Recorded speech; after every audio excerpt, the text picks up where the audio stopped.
As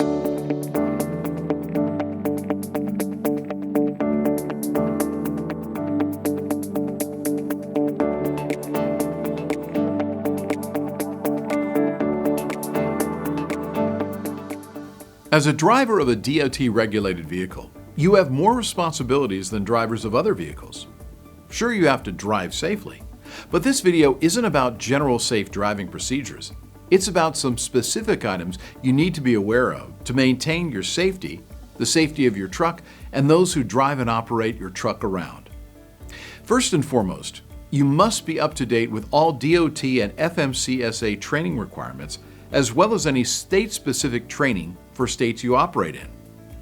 These regulations are lengthy and sometimes not clear, so if you have any question about them, at any time, ask your supervisor immediately. Don't wait. Get your questions answered before an issue arises.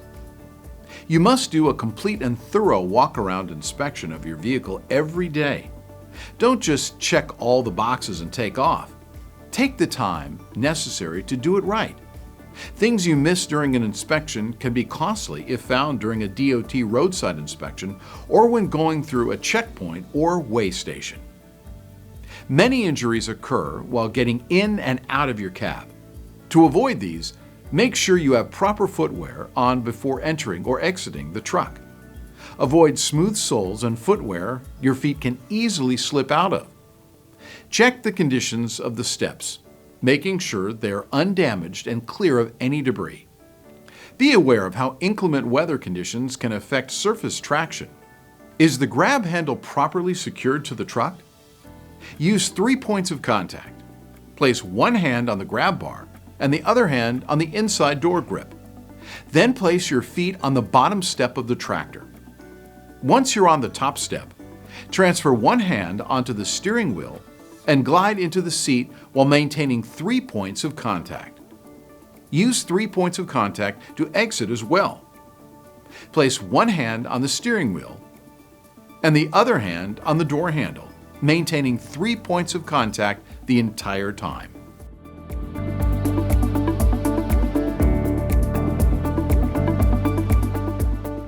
Prior to operating your lift, check the equipment for any signs of damage. If your vehicle is equipped with a liftgate power source switch, make sure that it is turned to the on position prior to use. Pay attention to the safety decals and follow directions. You never want to exceed the maximum weight limit of the lift. Be sure to check the platform surface for ice and snow during winter conditions. Under no circumstances should you ever enter the space beneath a raised lift. Always keep your hands and feet clear of any and all pinch points. Never stand on a moving lift. You should also never jump off of a lift gate. Taking the proper precautions while operating a lift gate will prevent accidents, injuries, and even fatalities. Make sure the gate is loaded evenly and does not exceed the weight limit.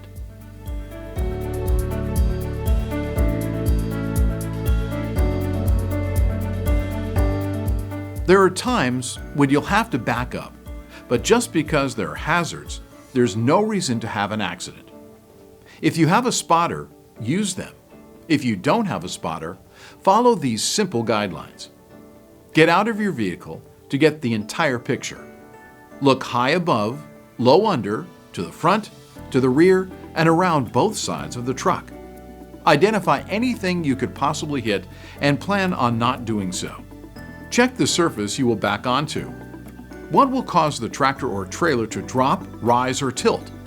Look at all fixed objects, dock conditions, and possible pedestrian or vehicle traffic. Note all obstacles. Check top of the trailer clearances and adjust mirrors if necessary. Check side clearances. After checking, start backing immediately before the environment changes. If backing into a dock, check the dock wall or dock lock plate to make sure it is in the proper position. Turn on your flashers. Turn off your radio and roll down your window to help yourself to concentrate and also hear what is going on around the truck. Use your mirrors on both sides and go slowly. If you have a backup camera, This is a great tool to use as well. Remember, the goal: get out and look if you're not sure of where you are in relation to what you could possibly hit.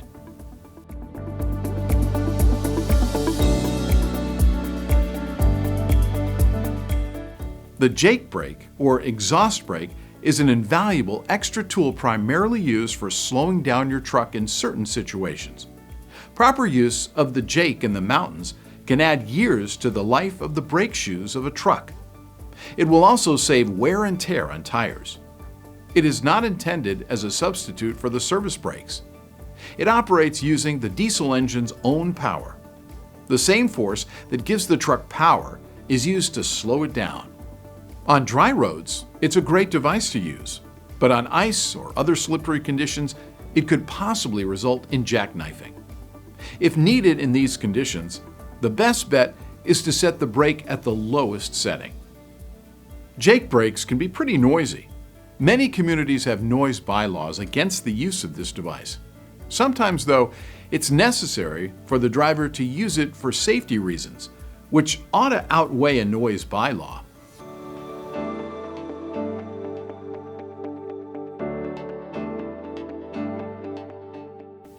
There are two factors that affect cornering a large truck. These factors are momentum and the amount of area needed to make the turn. What you want to avoid is going fast enough that your load gains momentum and pushes your rig through the turn.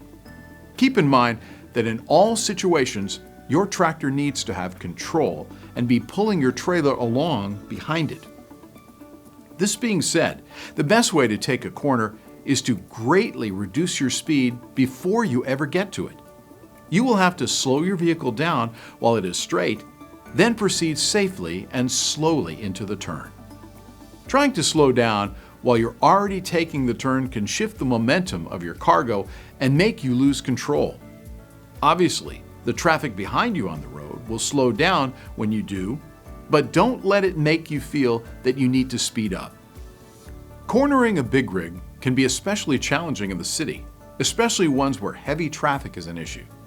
Make sure you're leaving yourself plenty of space to make your turn, but pay close attention to the traffic around you. You always have to consider the possibility that a motorcycle or small vehicle could sneak up into the space beside your truck on your turning side.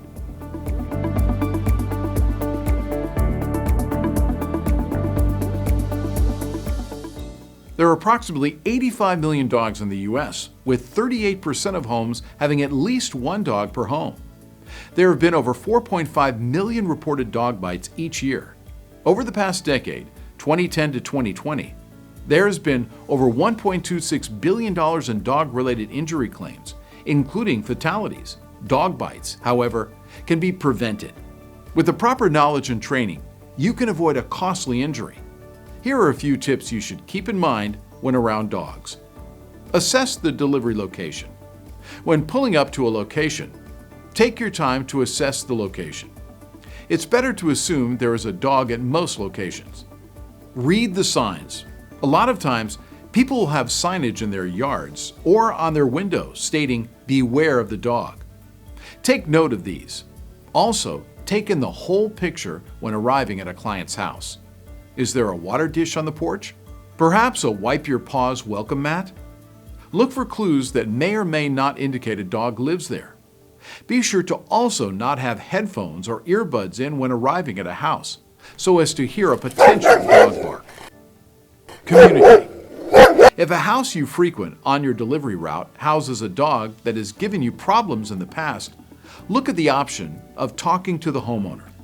Perhaps someone in the house could have the dog out on a walk when you stop by, or simply just have the dog barricaded in another room while you deliver their items.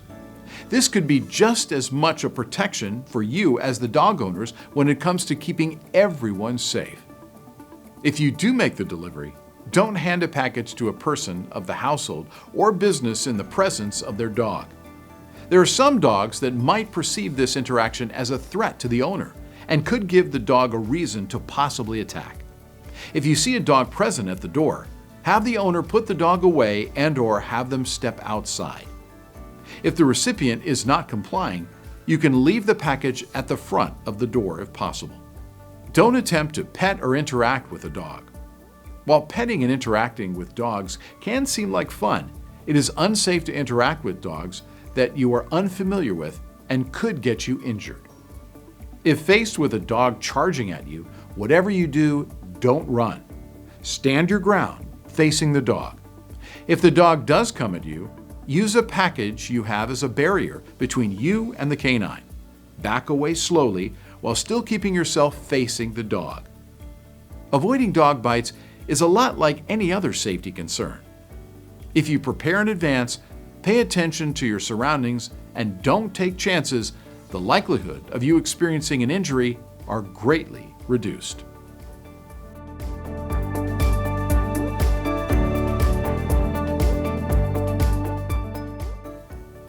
Road rage. It's dangerous for the person who is angry, the person they're angry with, and everyone on the road near them. Stressful situations affect different people different ways. Your job can be stressful at times, so you need to be aware of this and take the steps necessary to keep yourself from becoming anxious or angry and taking risks you shouldn't take. If you find yourself getting angry and upset on the road, try to notice if you're engaging in any of the following aggressive driving behaviors: tailgating, cutting others off, not using turn signals, mentally or verbally cursing other drivers, speeding, honking, flashing your headlights, brake checking. If you find yourself driving aggressively, you need to take the necessary steps to make sure that it does not escalate into road rage. Remember, nobody's perfect and all drivers make mistakes, even you. Take a deep breath and pull over if you need to. The consequences of your emotions are not worth it. If you've upset another driver, it's important to diffuse the situation as soon as possible. The best way to do this is by showing remorse. You can do so by waving to the other driver, mouthing that you're sorry, allowing plenty of room for them to pass by. Be the bigger person. This helps to keep everyone, including yourself, safe. Of course, you should always call the police if you believe you're in imminent danger. By remaining calm and not taking other drivers' actions personally, you can avoid legal repercussions and accidents. Yes, delivery schedules are important, but not as important as your life and the lives of those around you. Don't become a victim of road rage.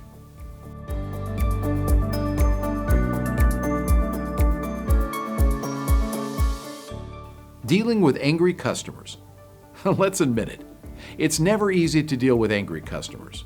But for every business, customers hold the utmost importance. In a world of online reviews, it's essential to give our customers the attention they need, even when they're angry. Here are some tips you can use in any situation when customers get angry. Remain calm. Just because your customer is angry doesn't always mean you have to do the same. Hold your breath and keep listening to them to solve the problem. Without displaying any signs of anger yourself, keep explaining your limits and provide them with enough time to rethink their decision. Understanding the customer's perspective. Try to understand the situation from their perspective to get to the root of the problem. You should focus on being supportive rather than defensive. It's usually better to keep listening to them without arguing to find out a way to solve their problems. Good communication always starts with good listening. Let your customer speak and explain the possible problem. To solve the issue, you first have to understand it properly and figure out the solution. Also, apologize for the inconvenience caused because of the problem. Solve the problem. When you're clear about what the problem is and understand the issue, now you can possibly solve the problem. Explain possible solutions and options and see if the customer is okay with them. But remember, if at any time you feel like you may be in danger, leave the area immediately. Your personal safety is the most important thing. There's no way around it. You will encounter angry customers, but how you handle the situation can have a major impact on how it ends. Stay calm. Don't take it personally. Be a good listener and do what you can to resolve the situation calmly.